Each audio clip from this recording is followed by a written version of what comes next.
Gestión del fútbol salvadoreño, transparencia y rendición de cuentas. De esto hablaremos en República.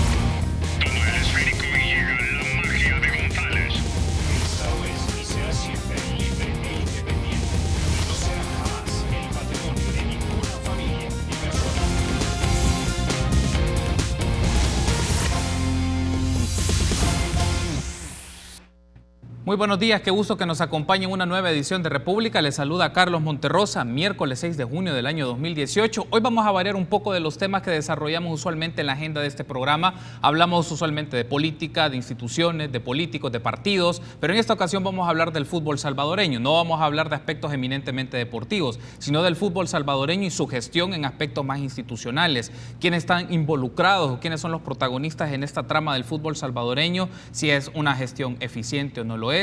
¿Qué hace la FESFUT? ¿Por qué llegaron hace poco dirigentes de la FESFUT o el comité ejecutivo de la FESFUT a hablar con los diputados de la Asamblea Legislativa? De esos temas vamos a desarrollar en esta ocasión en República, y tenemos un panel de periodistas deportivos que nos van a ofrecer estas ideas para que usted pueda ir construyendo su análisis y su juicio sobre este tema que genera mucha discusión en la sociedad salvadoreña, como es el fútbol de nuestro país. Es un gusto para mí saludar a Marcelo Betancourt, editor de deportes de La Prensa Gráfica, pero también está conmigo Denny Portillo, periodista deportivo.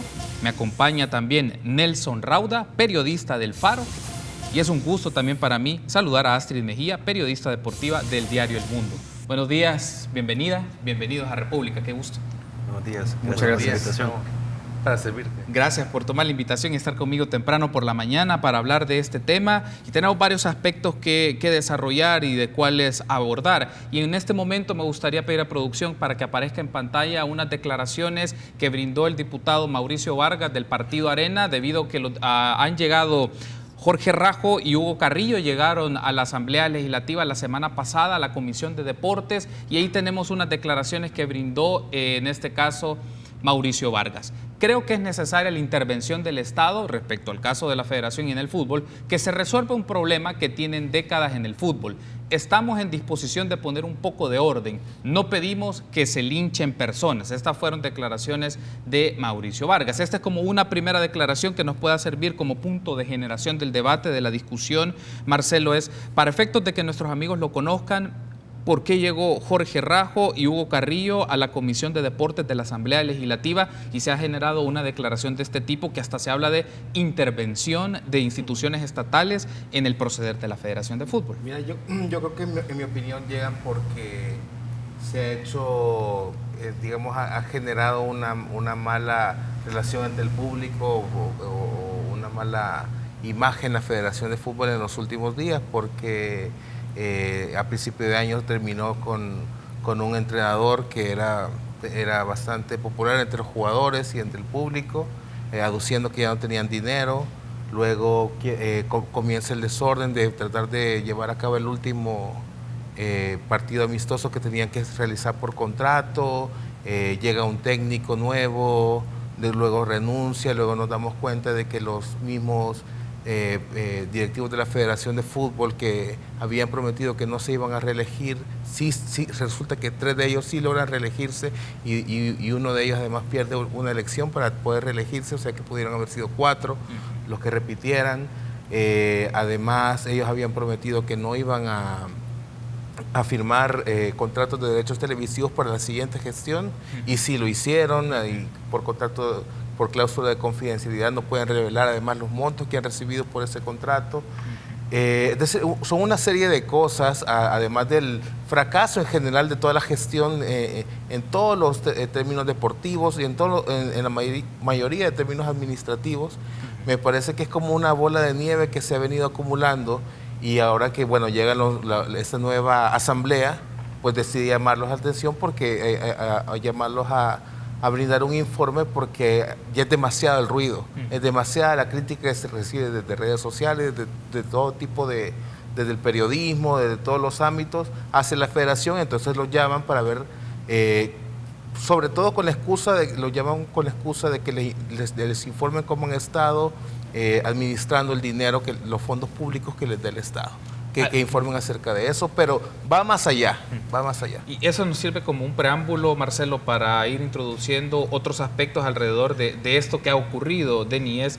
Bueno, no es algo tal vez relativamente tan nuevo el hecho de que diputados o la Asamblea Legislativa se intervenga sobre esto, pero en este momento, a la luz de lo que nos ha mencionado Marcelo sobre gestiones de partidos que tenían que realizar, sobre los resultados o no, sobre el manejo de fondos, se vuelven como las razones o las causas para las cuales indagar o preguntar un poco, aunque también uno se puede quedar un poco con la sospecha si los diputados pueden profundizar lo suficiente sobre esto o va a quedar solo como algo más notorio para la opinión pública y mostrarse de que les interesa el fútbol salvadoreño. Es un poquito de ambas cosas, creería yo, porque obviamente, como lo dice Marcelo, el Estado otorga una cantidad anual a la Federación para que rinda resultados, para que su gestión sea medianamente aceptable, y ellos no lo han hecho bien. Sumado a todo eso, la cantidad de fracasos, de malas decisiones que han tomado y que están a la vista de la gente, todos los escándalos generados con jugadores que renuncian a ir a la selección mientras este comité se mantenga activo, o inclusive diciendo que si se reeligen piensan no regresar, los pronunciamientos de aficionados en Estados Unidos que dicen que no iban a ir al estadio si esta federación seguía al frente. Como lo decía Marcelo, es demasiado ruido el que hay alrededor de la federación. Viene la asamblea, obviamente, y de alguna manera es una manera de pronunciarse ellos y decir, nos interesa, aunque no entendamos muy bien de qué se trata todo el tema. Sabemos que los están criticando, pero no sabemos por qué lado atacarlos. Quizá también hay un poco de desconocimiento, o quizá ellos están tanteando, a ver, puedo hablar por aquí, puedo criticar por acá, puedo tocar aquí, porque ese tema de intervención estatal y la posterior posible sanción que pueda haber por una intervención política siempre está en el aire. Siempre que los políticos hablan de fútbol, se saca el bendito tema, sin valorar qué tan positivo pueda llegar a ser o no. Yo creo que los diputados lo que están haciendo es tanteando a ver hasta dónde pueden llegar para averiguar, ok, puedo tocar aquí, aquí no puedo, entonces donde sí puedo, metamos presión para que parezca que sí queremos hacer algo por el fútbol, aunque como te digo, no creo que tengan del todo claro todo lo mal que está haciendo la federación. Hay unos aspectos que van a ir surgiendo en esta plática para que la gente identifique qué realmente hace una federación de fútbol y sus instituciones en función de los estatutos, que entiendo que son del año 2010 y que son como el punto de partida para entender qué hace la Federación Salvadoreña de Fútbol. Astrid, ahora bien, hay dos protagonistas, son los que fueron a las audiencias, pero creo que hay amigos y amigas de la audiencia que probablemente escuchan sus nombres, pero no identifican quiénes son o a qué se dedican. Jorge Rajo y Hugo Carrillo, ¿quiénes son en este entramado de la Federación de Fútbol y cuál ha sido un poco el historial para efectos que lo conozcan? Y ya vamos a entrar en detalle de las declaraciones que brindó el director del INDES, al presidente del INDES, sobre esto que también fue convocado por la Comisión de Deporte de la Asamblea Legislativa. Okay. En el caso de Hugo Carrillo y también Jorge Rajo, ambos fueron electos, ¿no?, por la primera división. Y en ese caso, Hugo Carrillo por el lado de Atlético Marte, que es el presidente, y en ese tiempo Jorge Rajo era el vice de Alianza. Entonces así fue como llegaron al poder, electos por la primera división. Entiendo en el caso de Carrillo que esta sería una segunda participación, o sea, estaría 8 años, y Jorge Rajo había estado solo 4, o había estado tiempo atrás. Había sido antes presidente de la liga, de la primera división, y de ahí fue cuando dio el salto a la FESFUT. Hugo Carrillo sí, efectivamente va a otros 4 años más a partir de haber sido elegido el representante por parte de la segunda división, ya que recordemos Atlético Marte ahora pertenece a segunda división, y es una serie de cuestionamientos que se le hace también a este federativo debido a que en 2 años descendió su equipo. O sea, el primero descendió en la cancha, y el segundo también compró la categoría para volver al circuito de privilegio, y resulta que esos 100,000 se fueron en un año porque volvió a descender el segundo año. Bueno, entonces este tipo de federativos es el que tenemos en la federación. Digamos básicamente que las credenciales de éxito no son las mejores para mencionar o mantenerse al frente de la federación o ser parte del comité ejecutivo. Qué bueno que nos hace esta mención, Astrid, para identificar quiénes son estos perfiles. Ahora bien, Nelson, aparece y la visita del presidente del INDES, y quiero pedir a producción, por favor, si pueden publicar parte de las declaraciones que brindó el señor Quesada ante la asistencia a la Comisión de Deportes de la Asamblea Legislativa. Si tenemos las declaraciones, entonces, por favor, y las podemos compartir con nuestra audiencia. El señor Quesada hablaba en ese momento sobre cuánto era el monto que se le estaba dando a la Federación de Fútbol, que ese es un punto, no la tenemos todavía. Bueno, pero hay un aspecto que quiero aprovechar, Nelson, y nos puede servir. Mencionaba el señor Quesada de que los fondos recibidos o tuvo una disminución, que entiendo que en 2014, ustedes me corregirán, eran aproximadamente 1.7 millones de dólares, y luego recibió en el 2015 $550,000. Ahí tenemos las declaraciones. Gracias, la reducción del presupuesto que se hizo a la FESFUT se debió a conductas que no nos parecieron, como utilizar el dinero para solventar salarios a personas que hacían poco o nada para el funcionamiento de gastos de bolsillo, entre otras cosas. Esas son declaraciones de Jorge Quesada, presidente del Instituto Nacional de Deportes. Entonces, y tenemos otra declaración también de Quesada en esta audiencia. Él mencionó lo siguiente: los 550,000, estas son declaraciones de Hugo Carrillo, los $550,000 que da el Estado, el 55% se usa para el fútbol de desarrollo, sub-17, sub-20, selección femenina y fútbol de playa y sala, y 45% para salarios de trabajadores involucrados en el fútbol base, que son técnicos y auxiliares. Bueno, la primera declaración era entonces la justificación de por qué el INDES le disminuyó los montos, y la segunda la justificación de Carrillo en qué utilizan esos montos. Y aquí parece ser que es el kit del asunto, Nelson, o por lo menos uno de los puntos de la discusión de los diputados es cuánta plata y por qué la reducción de esta plata del INDES hacia la Federación Salvadoreña de Fútbol. Yo coincido con lo que dijo Denny, porque a mí me parece que en realidad los diputados no saben exactamente muy bien qué están haciendo, por lo menos en esta primera instancia. Te lo digo por qué, porque Arena, que es el partido que emociona la llegada de Rajo y Carrillo a la Federación, mete una pieza de correspondencia para pedir que la Corte de Cuentas audite a la FESFUT. Entonces Carrillo, cuando llega el lunes, lo que les dice es: miren, hay una auditoría en curso ya desde marzo. Desde 2015 la Federación de Fútbol ha recibido $2.1 millones, 550,000 cada año entre 2015 y 2017, y este año 475,000. 2016 y 2017 están siendo auditadas en este momento, su ejecución. Entonces lo que hizo Arena el día siguiente fue retirar esas piezas, porque ya no tenía sentido pedir la auditoría, sino que ahora manda una correspondencia a la Corte de Cuentas en la que le pide: mire, infórmenos qué tipo de auditoría es y den reportes de los resultados que están teniendo. Entonces, el tema de los fondos es, yo creo que es una de las cosas importantes, es una de las cosas por qué a los federativos les importa tanto estar en la federación, porque aquí lo que vemos es una serie de cosas que son básicamente incoherentes. Vemos que a principio de año quitan a un técnico que venía con un, no voy a decir proceso, pero venía por lo menos de un par de meses de continuidad, y lo quitan a Eduardo Lara porque no tienen dinero para pagarlo, ¿no? Luego traen ahora a Carlos de los Cobos, que no creo que venga a cobrar, supuestamente, el tema, no tenemos cifras, entonces tenemos que hablar en supuestos, pero no creo que tampoco venga cobrando una cantidad demasiado baja, y ahora lo ponen, ahora dicen sí, vamos a tener continuidad para poder darle un proceso de 4 años. ¿Con qué garantías? Y yo hacía esta comparación, pero, o sea, este comité ejecutivo saliente pone al frente de la selección a alguien y le condiciona o le hipoteca el futuro al comité ejecutivo que va a entrar. Entonces es como si un gobierno saliente pusiera un ministro de seguridad 5 años, y que faltara una elección para determinar quién va a ser el que dirige el fútbol. Entonces hay un montón de elementos. El tema de las auditorías siempre ha sido importantísimo en el fútbol.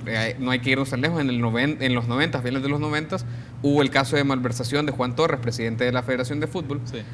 Yo no creo que por ahí específicamente, habrá que ver qué dice la Corte de Cuentas, pero aparentemente ellos tienen más o menos justificados los gastos. El tema es la representatividad, es decir, si este comité ejecutivo está cumpliendo con los estatutos, que por ahí también ya hay unos cuestionamientos, y los diputados ya lo saben, o el tema de cómo se eligen estas personas, porque vaya, para elegir al presidente, al vicepresidente, al comité ejecutivo de la Federación de Fútbol, quienes votan son las asociaciones departamentales de fútbol.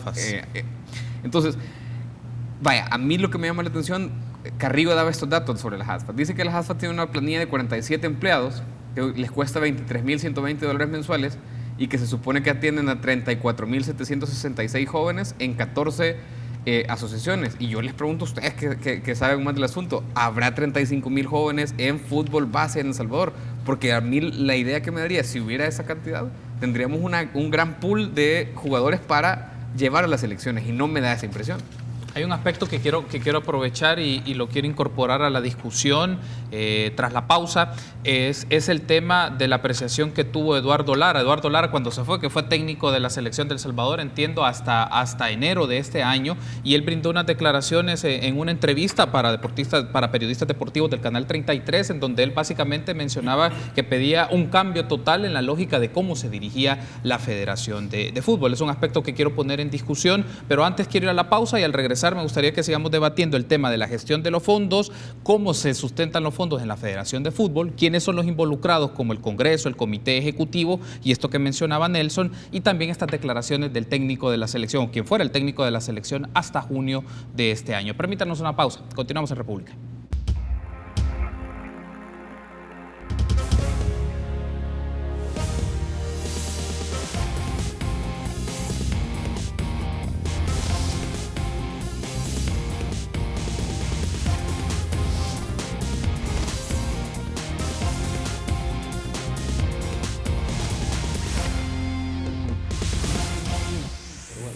Gracias por seguir junto a nosotros en República. En este programa especial tenemos un debate de la gestión del fútbol en El Salvador, transparencia y rendición de cuentas, con un panel de periodistas deportivos: Denny Portillo, Astrid Mejía, Marcelo Betancourt y Nelson Rauda. Vamos entonces, quiero pedir a producción que aparezca en pantalla unas declaraciones que brindó Eduardo Lara, quien fue técnico de la selección de El Salvador hasta enero de este año, en una entrevista que le brindó a Diego López y a Cristian Villalta del programa Olimpia en aquel momento del Canal 33. Entonces, escuchemos estas declaraciones y luego seguimos con el debate con los periodistas.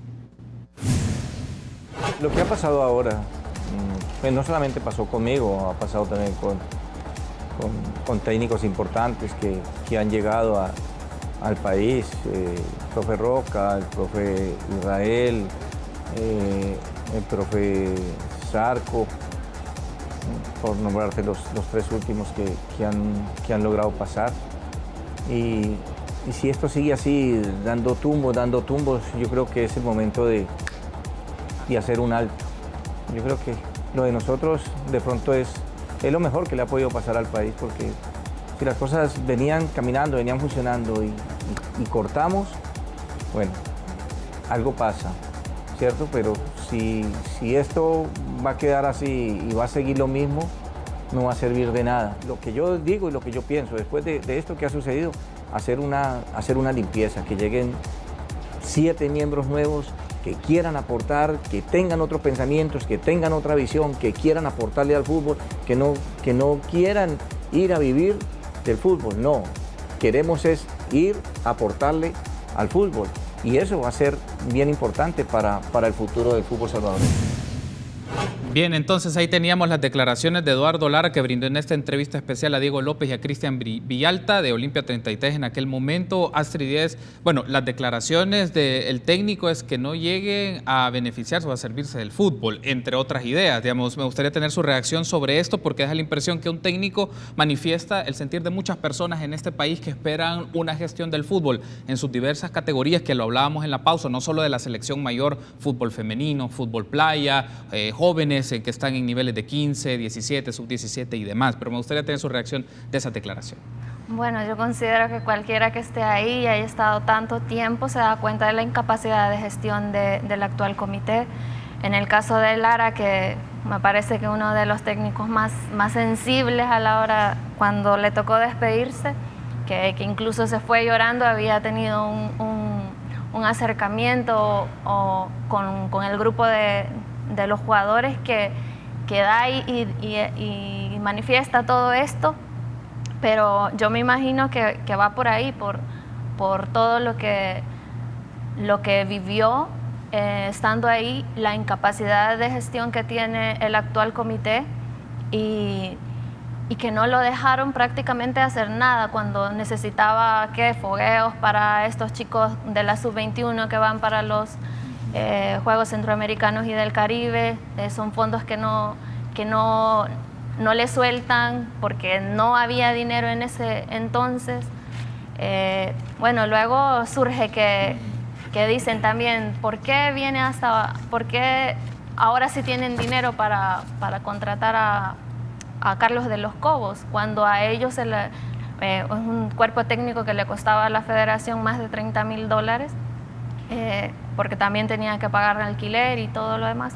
Entonces, bueno, pues ahora sí hay, porque después que despidieron a Lara, compran los derechos venden los derechos de la selección para rumbo a Qatar, y entonces así es como ahora sí ya hay fondos para pagar a Carlos de los Cobos. Ha mencionado un tema muy sensible que justamente el que quiero poner en la discusión es el patrimonio y la gestión de cómo obtiene fondos la Federación Salvadoreña de Fútbol, porque aquí no es solamente lo que el INDES le da, que ha disminuido, hay un tema de derechos de transmisión, por ejemplo, en los partidos de la selección, otros tipos de donaciones que se pueden dar o plata que puede dar a la Federación, que eso parece algo proscrito porque no se conoce con detenimiento qué asunto es. Solo quiero aprovechar también para que en pantalla aparezca una captura, todavía no lo tenemos, la captura del tuit. Bueno, era un tuit que brindó Fernando Palomo de la cadena ESPN, en donde también él sienta su postura sobre este tema en particular. Pero bueno, me gustaría entonces, Marcelo, ahora que hablemos un poco, dado esta conexión que nos dice Astrid, que tiene que ver con los derechos de transmisión, o sea, las fuentes de plata que tiene la Federación Salvadoreña de Fútbol, si nosotros podemos identificarlas para que nuestros amigos sepan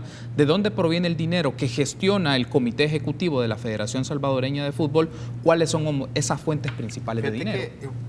Me parece buena pregunta para entrar al tema, porque me parece que lo económico ha sido, digamos, como el gran hándicap, por ponerlo de alguna manera, de esta última gestión, de este último comité ejecutivo, porque no les ha permitido tener la liquidez necesaria para hacer lo que estaban acostumbrados a hacer.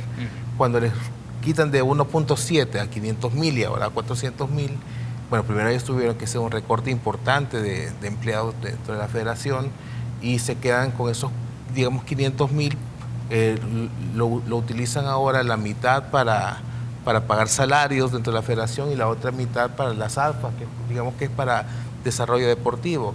Ahora ellos reciben de FIFA cierta cantidad de dinero, entiendo que son cerca de como 3 millones. 1.7. No, de la FIFA. Sí, Ajá. desde Bueno, que llegó al año. Infantino. Bueno, 1.7 ahora, pero habían estado recibiendo más por el proyecto Gol en años anteriores.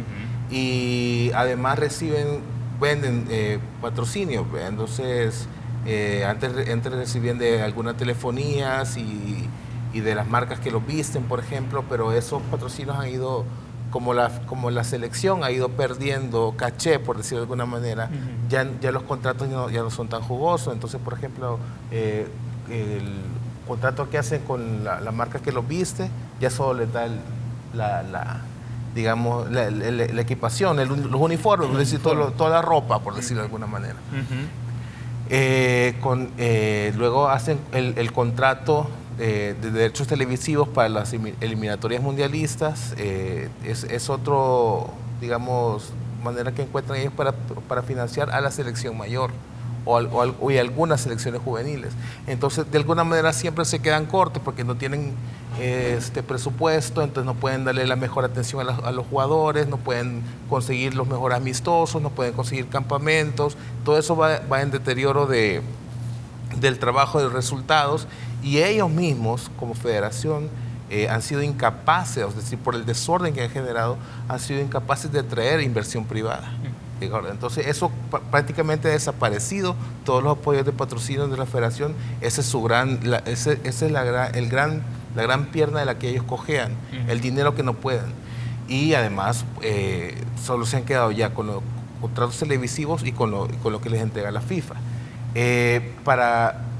Cuando ellos van a despedir a Lara, el tema era, como aquí todo se hace al revés. Eduardo Lara había venido aquí, recordemos, para formar categorías menores, las selecciones juveniles, para ser coordinador de las selecciones juveniles.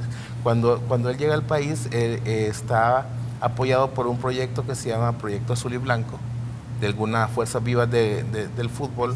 Consiguieron patrocinio privado para pagar el salario a Eduardo Lara.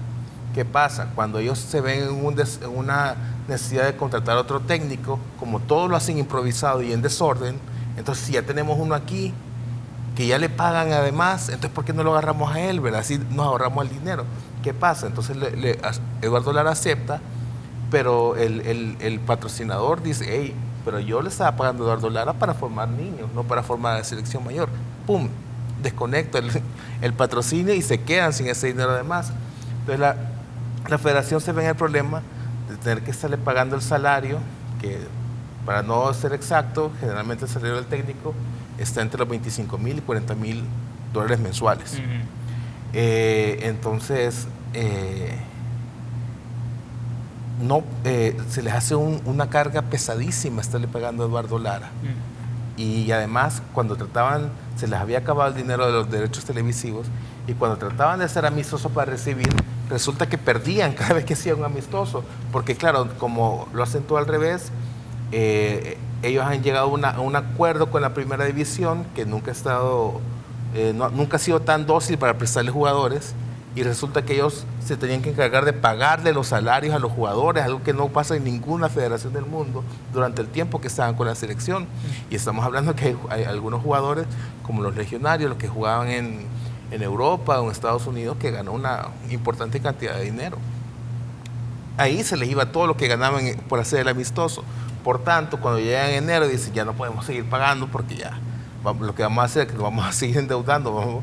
Entonces lo echan para no tener que pagarle los meses que faltaban, y además, sobre todo porque el proyecto Azul y Blanco, cuando les dicen, ¿sabe qué? Desconectamos, y miren, si ustedes aquí está ¿cómo que se llama? La fianza del contrato de él, ¿verdad? Para cuando lo vayan a liquidar, ese es el dinero. Ellos se guardan ese dinero y en enero se lo pagan a Eduardo Lara, para que Eduardo Lara se vaya tranquilamente. Y entonces pasan todos esos meses, ellos se ahorran el salario de Eduardo Lara, y ahora, y luego en junio tenían que estar obligados a hacer ese partido, y por eso querían a un técnico gratis como el de la Alianza, el Zarco Rodríguez, que les dirigiera ese partido. No lo pudieron lograr, pero ahora que ya tienen el tema de los derechos televisivos, que no sabemos el monto, y hay que recordar que tantos directivos que fueron encarcelados en esta área, en toda América, porque ellos recibían una especie de comisión aparte por firmar esos derechos y por firmarlos de manera anticipada antes que llegara el siguiente comité ejecutivo. Hay un aspecto que ya nos ha planteado muy bien el panorama, Marcelo, del diagnóstico de fuentes de financiamiento que recibe la Federación Salvadoreña de Fútbol, pero también podemos ver en los últimos días cómo este tipo de asuntos que generan reacciones, contradicciones, malestar también en la afición y en la gente que le interesa mucho el fútbol salvadoreño es, por un lado, no quieren mencionar en qué consiste o a cuánto asciende el contrato de los derechos de transmisión televisiva de los partidos de la selección de fútbol del país, uno, y el otro punto que se mencionaba, pero sí había fondos para comprar boletos para ir al Mundial de Rusia. Es decir, aparecen estas cosas donde dice, bueno, ¿cuál es la prioridad en el manejo de los fondos y a cuánto asciende las fuentes de financiamiento que la federación recibe en función de su patrimonio y los derechos que tiene para explotar, por utilizar un término, la marca de la selección salvadoreña? Sobre eso, quizá este tema de la venta de derechos para transmitir partidos de la selección, venta de derechos de partidos de eliminatoria, es quizá uno de los ejemplos más claros de que esta gente no sabe negociar y no sabe gestionar. Porque como Marcelo lo explicaba, hay un monto que se le paga a la federación para tener el derecho a las empresas televisoras a transmitir los partidos de la selección, pero con anterioridad inclusive esta venta de derechos incluía campamentos para selecciones juveniles, incluía que la empresa que compraba los derechos te garantizaba que ellos te iban a conseguir los partidos amistosos, y de esto esta federación que ha vendido estos derechos, cuando dijeron que no lo iban a hacer, sino que se lo iban a dejar al próximo comité, no ha dicho que haya conseguido nada de esto. ¿Qué puede significar entonces? Que no lo consiguieron. ¿Y a quién va a perjudicar esto? A futuro plazo, a seleccionados juveniles y a nuestra misma selección mayor. Obviamente, para las empresas televisoras, digamos que a ellos se les hace más cómodo, entre comillas, negociarlo con el que va a salir. ¿Por qué? Porque si llega uno nuevo, se trata de convencer a otra gente que puede negociar condiciones diferentes. Entonces, les es más fácil, como lo explicaba Marcelo, pagarle una comisión al que ya se va a ir para que te firme a vos, que empezar a negociar con todo otro montón de nuevas personas. Ahora bien, con todo este tema de, como vos lo mencionabas, la publicación que hizo el diario de hoy de que compra de boletos para ir a ver partidos del Mundial, sí. La explicación que dieron los federativos es que esos habían sido comprados con fondos propios. Yeah. No hay quizá una manera a la mano de poder conseguir, no sé si vía ley de acceso a la información, ver si en realidad con fondos de la federación se pagó algún boleto o una sola entrada para ir al Mundial. Digamos que puede ser algo aparte, porque si dicen que lo compraron con su dinero, quizás lo cuestionable ahí es el mecanismo que usaron, porque usaron un mecanismo que debería ser abierto para que cualquiera pudiera comprar. Y lo que hicieron fue aprovecharse ellos del mecanismo para yo tener más a la mano poder comprar.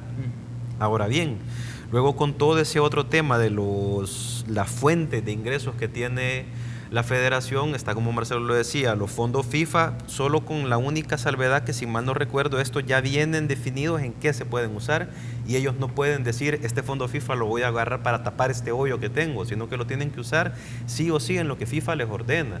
El tema de la misma venta de derechos y los patrocinios que ellos pueden conseguir, que también es la muestra clara de que no tienen capacidad de gestión ni de negociar, porque todo aquello que consiguieron, todo lo han perdido por la mala imagen que ellos mismos han generado.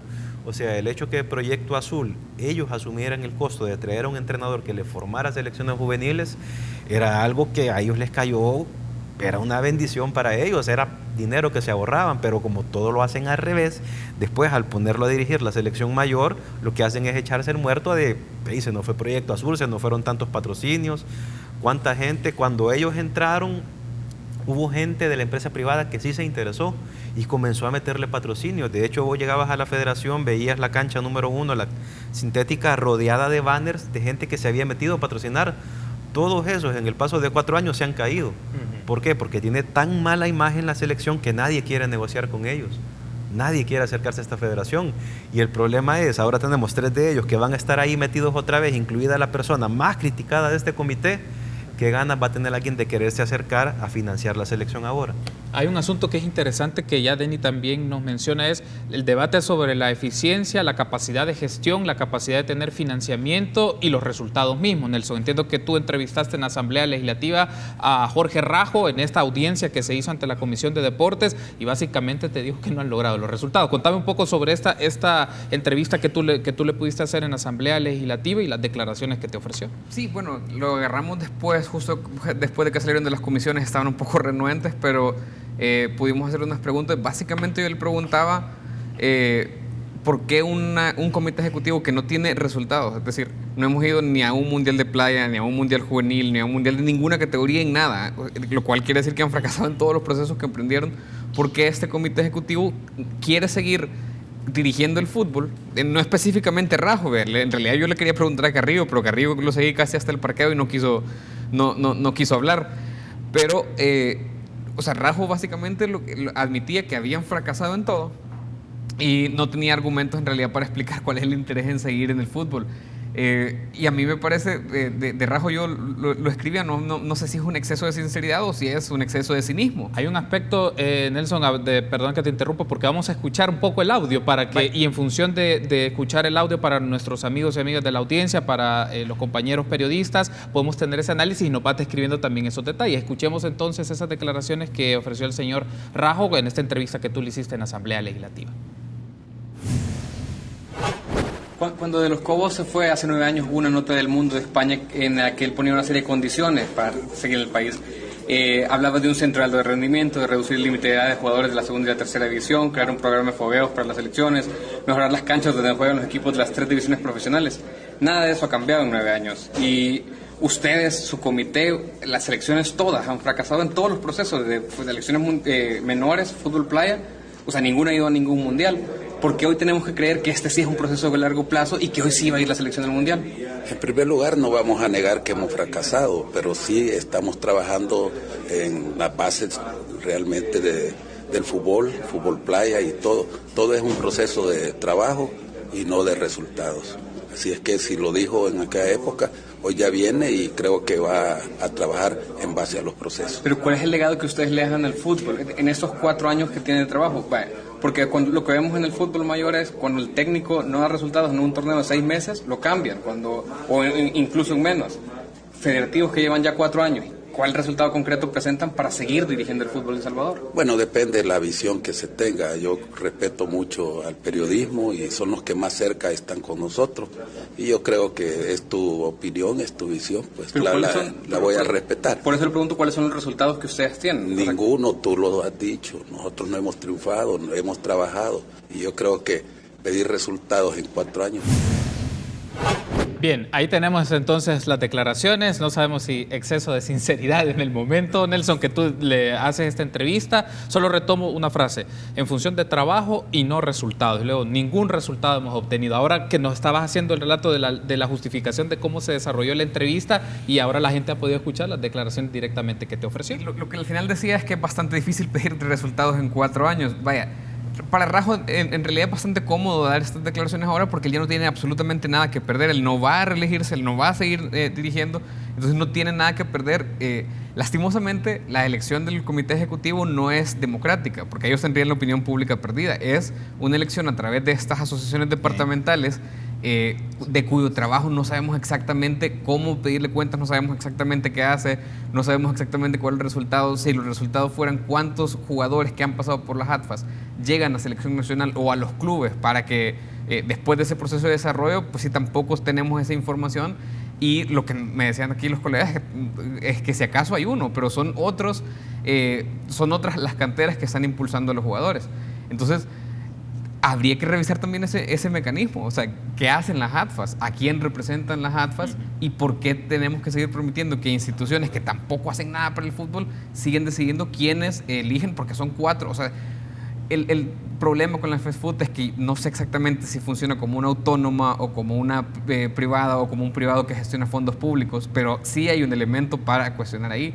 Y ahí tiene que hacer el trabajo no solo la asamblea. El hecho de citarlos a los diputados tiene un margen bien corto de maniobra por lo que le permite la ley, pero sí hay otras instituciones que se pueden meter. Corte de cuentas, si en la auditoría hay algún tema irregular, puede intervenir, y eso es intervención del Estado. La Fiscalía General de la República, al tener algún aviso de irregularidades, de malas representaciones, de incumplimiento de ley, también podría intervenir. Eso es intervención del Estado. Y eso es lo que permitiría tener casi que la mesa limpia, limpiar a toda la gente que ha sido electa y volver a un proceso de lo que sucedió, entiendo yo, en 2009, la comisión normalizadora, y volver a empezar a ver si esta vez sí funciona. Tengo que hacer una pausa, pero al regresar me gustaría que hablemos un poco, Astrid, Denny, Marcelo, Nelson, sobre esto de la estructura alrededor del fútbol salvadoreño. Las ATFAS, seguramente se han escuchado, pero ¿qué son las ATFAS? ¿Quiénes están ahí? ¿A qué se dedican? Y también poco se habla de esto, pero ¿qué rol tienen los jugadores, los técnicos en todos estos procesos? Entiendo que debe existir asociaciones, si ellos son parte de la lógica de la comisión o del pleno que tiene la Federación Salvadoreña de Fútbol, o no pintan en todo este entramado del cual hemos estado hablando. Me gustaría que estos puntos los abordemos tras la pausa. Regresamos en minutos.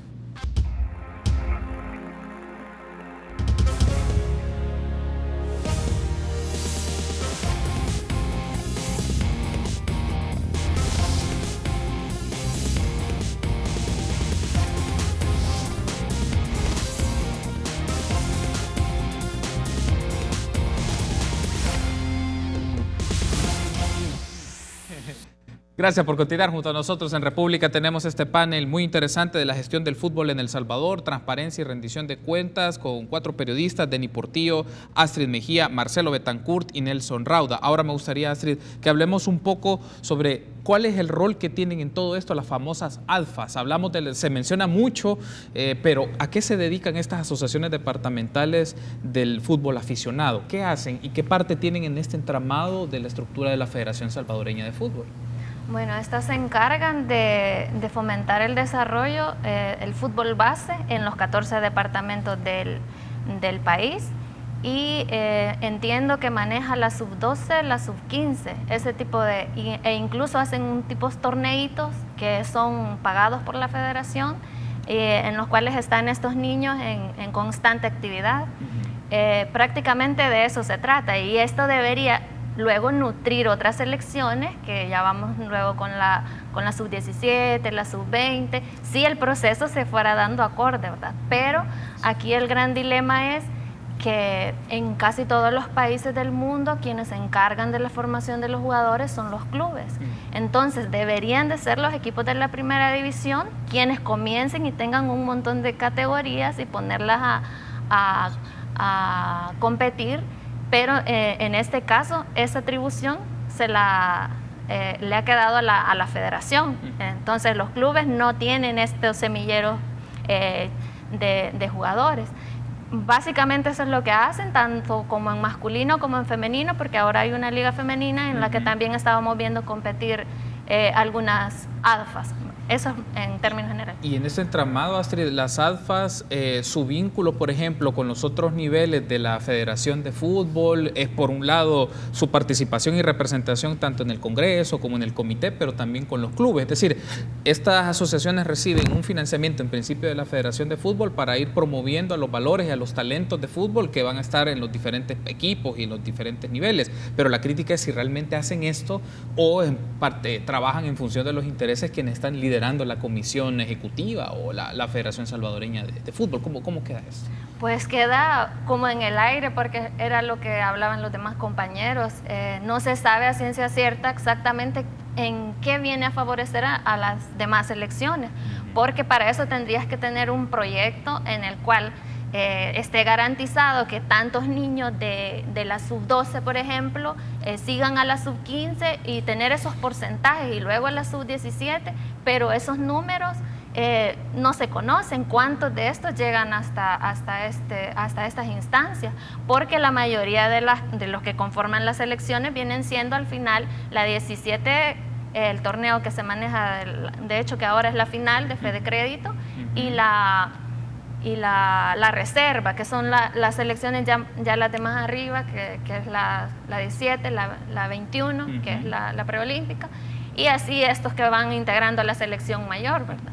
Pero como te digo, no hay un porcentaje de cuántos jugadores de estos que salen de la sub-12 en realidad llegan hasta estas selecciones más grandes. Es decir, no se le lleva el seguimiento si se forman y se terminan convirtiendo en futbolistas profesionales en los clubes, pero también en la selección. Entonces, como un proceso cortado y no se sabe en función de qué resultados hay o cuáles ha sido, si hay éxito o no en este tipo de gestión. Ahora bien, Denis, también si vemos un poco los estatutos de la Federación Salvadoreña de Fútbol, las ADFAs tienen una representación significativa, tanto en el Congreso de la FESFUT, 15 delegados, y en el Comité Ejecutivo por lo menos 2 miembros de las ADFAs deben de ser parte de esto, como también en esta lógica institucional los representantes y quiénes son los representantes de las ADFAs y qué tipo de poder o incidencia tienen en esta estructura. Sí, es que, a ver, la ADFA vendría a ser quizá el universo más grande que debería tener nuestro fútbol. Supuestamente quedó instituido ahí luego de la primera comisión normalizadora que tuvimos.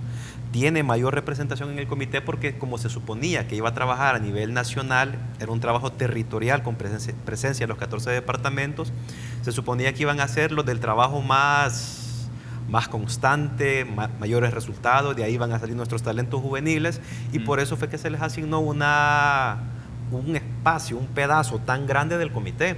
Lo que ha pasado, como lo dice Astrid, es que ese enlace se quebró. ¿Por qué? Porque ¿cuántos jugadores de ADFAs hemos visto que dan el salto? ¿Cuál es el seguimiento que se les da para que puedan llegar a selecciones juveniles? La representatividad tiene mucho que ver con eso. Se suponía que tenía que ser la base para que fuera creciendo el fútbol y llegara a otros niveles. Pero como no hubo el seguimiento para que de ahí se formaran nuestras selecciones juveniles, la ADFA ha quedado como un universo que anda rondando por ahí, como un planeta. Es como que a la Tierra se le cayera un pedacito y lo empezara a bordear como que fuera un satélite. Va a andar por ahí, pero no va a tener ninguna influencia al final en cómo la Tierra se va a seguir desarrollando.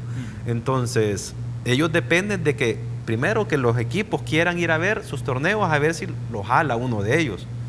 Dependen de si luego de dar el salto llegan a una juvenil y los equipos van a verlos a la juvenil, porque como lo explicaba Astrid, los clubes de primera división deberían tener todas sus categorías y los entrenadores de selecciones nacionales ir a ver esos torneos para ahí conseguir a los jugadores. Pero como los clubes no se terminan de ordenar en ese aspecto, entonces tiene que ser la federación la que se haga de esa responsabilidad, y al final son los clubes los que van a ver a las selecciones para de ahí comprar a los jugadores.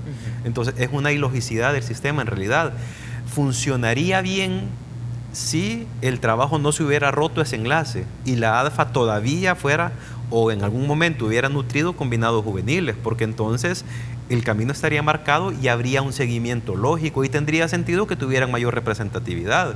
En cambio ahora tenés que es un ente, que es un sector del fútbol con una representación enorme, pero que como está desconectada de cómo funciona todo el fútbol ya a niveles superiores, no entendés en realidad qué es lo que hace o qué incidencia puede tener el trabajo de ellos para el futuro de nuestro fútbol, porque eso está roto, o sea, es un planetita que anda por ahí rolando que no influye en nuestro futuro en realidad. Ahora bien, hemos hablado un poco que Astrid y Denny nos comentan de las ADFAs, Marcelo, y Nelson, me gustaría hablar un poco del peso que también tiene la primera división y un poco la segunda y tercera división en la constitución del Congreso de la FESFUT y del Comité Ejecutivo y las características que tienen, porque da la impresión que primera división tiene un peso muy importante desde el marco legal, o sea, es decir, desde ahí ya está como diseñado que la primera división va a ser uno de los actores, uno de los entes preponderantes en cómo va a operar la Federación Salvadoreña de Fútbol, y por ahí también vienen estas discusiones del proceso de elección, de cómo llegan estos miembros al Comité Ejecutivo. Comentanos cómo es el rol de la primera, segunda y tercera división alrededor de las decisiones y acciones del Comité Ejecutivo de la FESFUT. Bueno, en el caso de las divisiones profesionales, la primera división tiene nombrador representantes para el comité ejecutivo y es la única liga que tiene personería jurídica. Luego la segunda y la tercera conforman el comité ejecutivo por un miembro cada uno, y esos no tienen personería jurídica, que por estatuto deberían tenerlo, pero como decía Denny, no lo hice ahorita, denme un chance, y nunca lo hicieron. Ahora, esas ligas siempre han sido de alguna manera, tienen una especie de autonomía de la Federación de Fútbol, siempre han sido como renuentes o rebeldes, digamos, a establecerse a lo que la Federación quiere. Es decir, la Federación les ha pedido que formen canteras, que se vayan convirtiendo cada vez más en clubes, que vayan mejorando cierto tipo de cosas, y ellos siempre han dicho no podemos, o no tenemos suficiente presupuesto, o estamos pasando un mal momento, etcétera, etcétera. Y aún así, a pesar de esa rebeldía, ellos manejan el comité ejecutivo porque tienen 4 miembros por encima de 3. Ganarían cualquier votación si se unen todos, y como son ellos mismos los que están en el comité ejecutivo, desprotegen a sus ligas, ¿de acuerdo? Entonces le hacen todo más fácil, le dejan pasar todo, ¿de acuerdo? Entonces eso es más o menos el panorama. Ellos tienen bastante control, y no toman ningún tipo de responsabilidad, o sea, no le quieren pagar a los jugadores, no le pagan a los jugadores, no quieren tener una sede apropiada para que llegue gente a verlos jugar, entonces no les importa, no lo hacen, es decir, no cumplen con no cumplen de manera entera con ningún tipo de norma. Y además, como ellos controlan el comité ejecutivo de la FESFUT, entonces se permiten a ellos mismos todo lo que ellos mismos no van a decir. Si el presidente de la Federación de Fútbol es la Alianza, no le va a imponer algo a su mismo equipo. ¿Me entiendes? Ese es el tema. Es decir, básicamente un poco por el diseño de lo que nos comenta Marcelo, Nelson, es que quien va a tener el sartén por el mango va a ser siempre la primera división, digamos, y los clubes más fuertes de la primera división y que tienen representación en el comité ejecutivo van a ser como más preponderantes en esto. Se podría interpretar un poco bajo esta lógica. ¿Cómo lo ves? Mira, podría ser así, pero en realidad eso está por verse, porque lo que se ha hablado ahora es que Hugo Carrillo, como representante electo por la segunda división, está formando alianzas como para tener la mayoría y el control del comité ejecutivo. Son 7, entonces necesitas 4 votos, y está formando alianzas para controlar el comité ejecutivo pese a la oposición de la primera división, que aquí vendría a ser, como una especie de contralor adentro del comité ejecutivo. Lo digo entre comillas porque lo que dice Marcelo es cierto. O sea, la única ventaja que la primera división tiene sobre el resto de integrantes del comité ejecutivo es que ellos sí tienen personería jurídica, o sea, sí están inscritos en gobernación, vaya. Pero de ahí a decir que la primera división es inmaculada, no tiene manchas, o es un garante y que está trabajando por el bien del fútbol, tampoco no es así, porque en realidad, o sea, lo que dicen los colegas es cierto. En todos los países del mundo, quienes tienen las canteras, las divisiones juveniles son los clubes.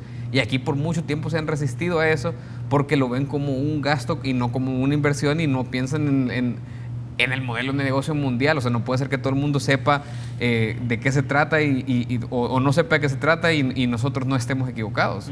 Vaya, a lo que voy es, los clubes de Sudamérica hacen su modelo de negocio vendiéndole a sus mejores jugadores a Europa y así se financian y así tienen un modelo. Aquí no entendemos eso. Aquí lo que venimos es a tener extranjeros de segundo nivel y no trabajamos en nuestros jugadores. Entonces, claro que la primera división tiene un montón de culpa, no es que esté exenta de este tipo. Por eso la gente que sabe de fútbol, yo respeto mucho la opinión de Marcelo, lo que te dice es hagamos una asamblea extraordinaria para reformar los estatutos y arreglar esto otra vez. O sea, no basta con lo que está hecho, sino se necesita una intervención, digamos, limpiar la mesa, empezar de cero y volver a pensar cómo va a funcionar esto y volver a pensar en otro tipo de filtros y otro tipo de controles legales que nos permitan fiscalizar mejor el trabajo de la federación. Hay un asunto aquí interesante y lo pongo también sobre la mesa, Astrid, es, por ejemplo, si se busca hacer reformas al estatuto y la participación de otros sectores, aquí deben escucharse las voces de protagonistas que poco se conocen en este ámbito, pero lo vemos todos los días.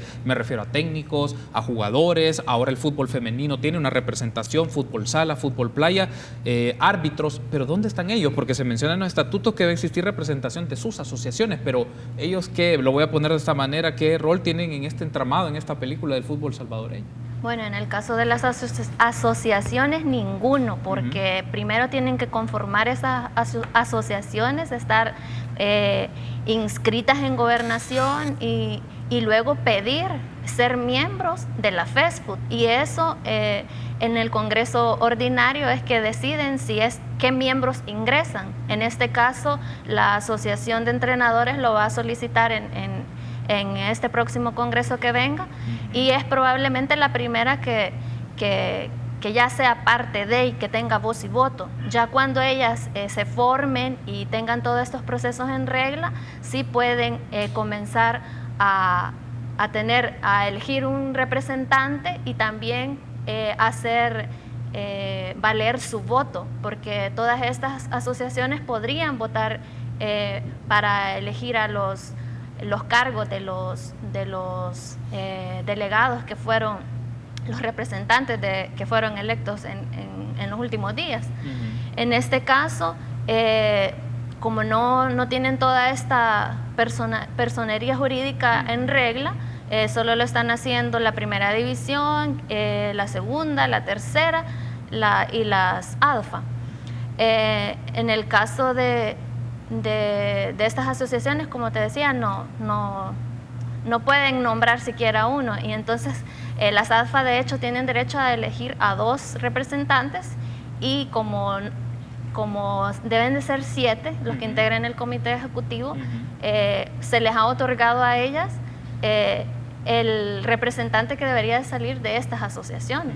Bueno, en el Congreso tenemos que 15 votos de la primera división, 15 votos de las ADFA, 6 de la segunda división y 4 de la tercera división, que serían 40, entonces los que elegirían los cargos en las próximas elecciones. Ajá. Ese punto es interesante porque aparece el rol de otras instancias, y saber también, en el caso de los futbolistas, que es otro tema en particular que tendríamos que discutir, es sus derechos laborales y sus condiciones laborales y seguridad jurídica, que es otro tema que vale la pena ponerle en perspectiva. Pero tengo que hacer la pausa y al regresar me gustaría escucharles sobre esta lógica del Congreso de la FESFUT, Comité Ejecutivo, y algo en particular, qué tipo de información necesitamos saber y que hasta el momento es oculta del trabajo y del desarrollo del fútbol salvadoreño y de la gestión de la Federación Salvadoreña de Fútbol. Pausa, regresamos en minutos.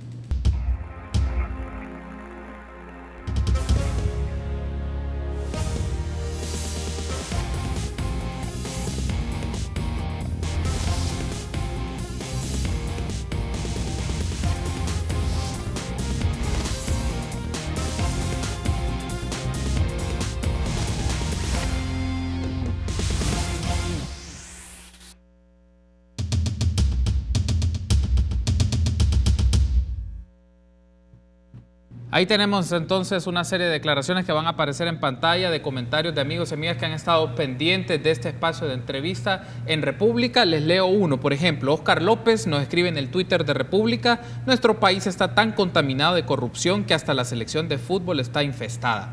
Luego Rafael Mengíbar nos dice: lamentablemente las directivas del fútbol salvadoreño se fijaron en los réditos del dinero y no en las virtudes del deporte. Esto ha sido a través del Twitter de República, @RepúblicaSB33. Pero también nuestros comentarios hemos recibido comentarios a través de nuestro Facebook del Canal 33. Paul Trigueros dicen: saben que esas federaciones nada más se dedican a lucrarse del poco o casi nada del fútbol que tenemos. Pero también Pedro Vázquez nos manda otro comentario y dice: cambio total de la Federación de Fútbol, ya aburren los mismos, por eso no cambia nuestro fútbol, ya lo tienen arruinado estos señores. Luego Santos, Nelson Alfaro: hagan limpieza de los dirigentes, señores. Bueno, en las reacciones que genera esto es que esperan renovaciones, cambios, pero también de lo que hemos estado hablando y nos quedamos con esto, Denis, es qué tipo de información es necesaria que se conozca, que el público conozca para saber cómo gestiona y trabaja la Federación Salvadoreña de Fútbol. Mira, yo creo que la federación tiene que aprender que está obligada a rendir cuentas, no puede vivir escondiendo sus documentos, no puede vivir escondiendo sus contratos, más allá de los términos de confidencialidad. Hay cosas que sí debe hablar abiertamente. La federación ha sido sumamente criticada y no solo en una ocasión, sino varias veces le ha tocado rendir cuentas ante el Instituto de Acceso a la Información Pública por peticiones de información que ha hecho la prensa gráfica o el gráfico que ellos se niegan a dar. Yo creo que sí sería importante el tema de, más allá del Congreso, donde ellos presentan sus cuentas para que se las aprueben, pero que es un ejercicio de lo más vano y vago, porque es solo tener a los delegados que levanten la mano para decir si aprobamos, aunque en el último no se las hayan aprobado, hay algo más de trasfondo por ahí, pero sí creo yo que es necesario tener más a la mano los datos concretos de cómo utilizan los fondos del Estado, manejar y explicar de verdad cómo funcionan las ADFAs en función del dinero que reciben, explicar también bien los fondos FIFA inclusive, cómo los usan y para qué, porque desde el momento que decimos de que esos no se pueden usar para algo que la FIFA no haya dicho, ok, pero ¿y para qué te los da FIFA entonces? Porque FIFA, sobre todo el dinero que te puede dar debe ser para desarrollo del fútbol. Entonces, ok, ¿dónde está esa inversión? Para ver que de verdad se esté utilizando para el desarrollo del fútbol. Más allá que sea dinero de FIFA o no y que no sea dinero estatal. Y también con este tema que discutíamos con Nelson sobre... Son dos cajitas, la cajita del dinero público, la cajita del dinero privado. Da la sensación y da la impresión que lo único que podemos preguntar es qué pasa con la cajita pública, pero alguna pregunta sobre la cajita del dinero privado tiene que poderse hacer para entender, ¿en realidad necesitan el dinero estatal? Porque si luego de la llegada de Infantino, como decía Astrid, han comenzado a recibir más de $1 millón anuales, si en contratos de patrocinios sabrán ellos cuánto es, tienen que hacerlo público, si por contratos de derechos explicar también de cuánto podrá ser o qué incluye, si este monto tiene una cantidad X, en realidad será necesario que el Estado le dé dinero a la federación. Yo creo que por decencia sería correcto, si quizá por algún contrato de confidencialidad no nos pueden decir este contrato, nos pagaron tanto, pero sí sería correcto cuestionar si de verdad con el fondo privado que ellos pueden conseguir será necesario o no que reciban ayuda estatal, porque si no van a ser capaces o no van a ser conscientes que deben de rendir cuentas de cómo usan el dinero estatal, lo mejor es que no lo reciban. Creería yo que por ahí tiene que ir la pregunta de cómo transparentar y que ellos sepan que tienen que responder sí o sí por el fondo que reciben de dinero del Estado. Me gustaría escucharles sobre esto también, Marcelo, Nelson y Astrid. Denis menciona dos distinciones: el dinero público, que ahí pueden participar instituciones del Estado, pero qué pasa con el privado, y también los procesos de decisiones que se toman. Yo recuerdo, ustedes me corregirán que la Corte de Cuentas hizo exámenes especiales de la Federación cuando estaba Rodrigo Calvo como presidente para ver su proceso de nombramiento y cómo llegaron. No sé si por ahí la Corte de Cuentas puede participar en este tipo de procedimientos también para ver el caso de los manejos del dinero que recibe de otras fuentes, por decirlo de una manera privada, Marcelo. Sí, mira, aquí hay que preguntarse por qué tres federativos o por qué les interesa, si es una federación, digamos, tan complicada y tan precaria y con tantos problemas económicos, ¿por qué les interesa llegar a dirigir el fútbol nacional? Estamos hablando de que de todos los beneficios que ellos reciben, además de los viajes con la FIFA, etcétera, a los mundiales, a los torneos, distintos torneos con las selecciones y todo esto. También hay que ver que son, por cada reunión de comité ejecutivo, que estas reuniones semanales, ellos reciben una dieta, que estamos hablando que reciben un salario por reunirse, por ejemplo, además de todos los viáticos que ellos se llevan a la hora de hacer un viaje. Entonces, todo esto, los teléfonos que ellos les dan por ser parte de los planes de teléfono que le dan por ser parte del comité ejecutivo, los vales de gasolina que reciben por ser miembros del comité ejecutivo, son una gran cantidad de beneficios que realmente nosotros no podemos llegar a verificar si realmente se está despilfarrando el dinero o no.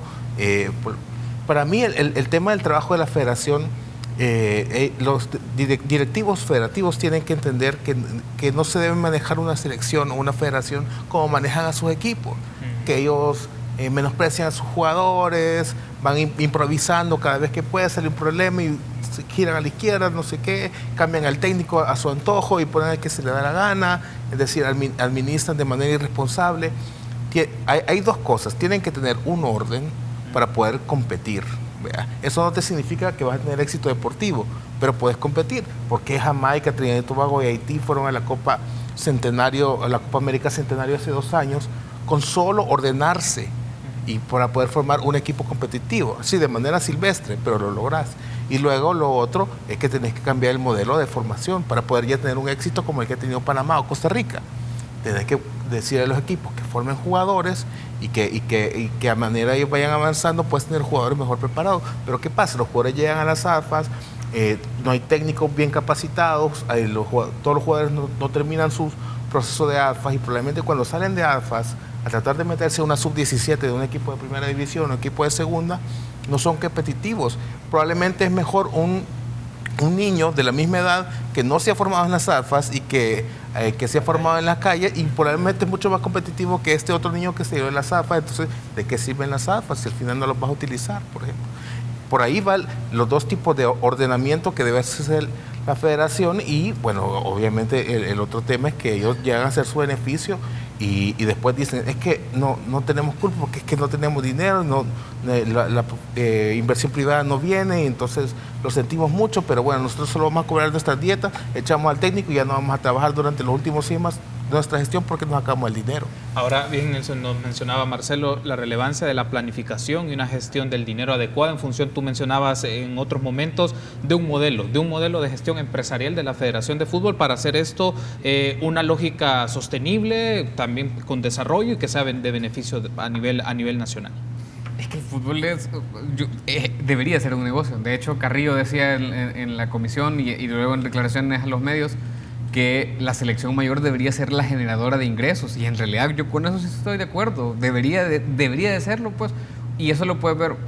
A mí me gusta, por ejemplo, el modelo que está siguiendo el básquetbol, que ha reactivado clubes en lugares digamos que no tenían una afición o algo que hacer los fines de semana, que está formando jugadores y etcétera, etcétera. Entonces, en el fútbol, solo aquí no es negocio, solo aquí los dirigentes, los federativos se tienen que andar bolseando para completar la planilla, lo que sea, porque no hay, o sea, mira en 2 semanas, o el otro viernes que empieza el jueves que empieza el Mundial, mira todo el negocio que hay, mira cómo se llenan los bares para ver partidos de fútbol internacional y eso ¿qué te quiere decir? Que hay un nicho, que hay un mercado en el que realmente sí podrías meter. Mira la cancha del Sonsonate, pues, que a mí no me parece un equipo que juegue así, o sea, no es el Manchester City, pero es un equipo que atrae afición. Entonces, en realidad sí hay un modelo de negocio, sí hay un nicho, sí hay todo lo que debería de existir para que haya un negocio exitoso. Y el problema es que tenemos dirigentes que no se dedican bien a la parte administrativa y que luego se creen técnicos de fútbol, entonces que andan haciendo alineaciones, que andan haciendo, se meten en áreas que no son de su competencia, y esto no es nuevo. Yo estoy ahorita mismo trabajando un tema para el Faro sobre la clasificación de la selección del Mundial del 70, y lo que lees en periódicos del 69, del 68 es exactamente lo mismo, que dirigentes que en esa época de la Federación de Fútbol eran militares se metían a meter jugadores o a sacar jugadores de la selección porque eran de sus equipos. Tenemos el mismo problema. O sea, yo si me preguntan por qué El Salvador ha ido al Mundial 2 veces, me parece que es un accidente de la historia, porque nunca ha sido parte de un trabajo planificado, serio, responsable, en el que se vayan generando procesos de generaciones siempre. Yo me acuerdo que yo iba a ver al estadio a la selección sub-17 del Liceo Quintanilla y a esa gran camada, y siempre hablamos de grandes camadas que en el camino se pierden y que terminen no siendo la promesa que debieron ser. Entonces, existe un modelo, pero tendría que ser que los dirigentes se dediquen a dirigir y administrar, y entrenadores y gente que sepa fútbol, que los hay en ese país, se dediquen a entrenar. Me restan básicamente 4 minutos y medio. Solo lanzo esta pregunta para tener la postura muy puntual de cada uno de ustedes. ¿Ustedes consideran que es entonces necesaria una intervención de agentes estatales en el tema de la Federación de Fútbol, o pueden existir otros mecanismos para solventar esta situación y hacer un reordenamiento de la gestión del fútbol salvadoreño, Astrid? Bueno, así como están las cosas, yo considero que sí sería para poner realmente un orden ahí, y no solo para que suceda que se va a volver a repetir todos estos ciclos como han sucedido en ocasiones anteriores. No, pero si realmente va a haber un cambio, pues bienvenido sea. Denny. Yo me preguntaría, de hecho, esa misma pregunta nos la hacíamos con Marcelo antes de comenzar el programa, y yo le decía a él si en realidad el Estado va a tener la capacidad de ordenar el fútbol, tomando en cuenta lo ordenado que dirige este país. No sé si de verdad va a tener la capacidad de ordenar nuestra situación. Yo creo que primero habría que en realidad modificar lo que hay que modificar en tema de estatutos para abrir y que pueda llegar gente sí capacitada a arreglar nuestro fútbol, que actúen los entes que tienen que actuar, como la Corte de Cuentas, para transparentar los procesos, y luego de eso pensar que sí, que nos intervenga el Estado para que nos desconozca la FIFA, y entonces limpiemos todo y arreglemos. Pero primero preguntémonos si el Estado de verdad tiene o no la capacidad para ordenar la federación, tomando en cuenta cómo nos tiene ordenados en el país, creería yo. Ok, Marcelo. Yo creo que el fútbol es el reflejo de la cultura institucional de un país, ¿me entiendes? Entonces, difícilmente creo que se pueda, con una intervención, difícilmente creo que se pueda arreglar. Ahora, lo que sí es cierto es que una intervención es el siguiente paso lógico dentro de nuestro fútbol. Difícilmente lo vamos a poder evitar ya.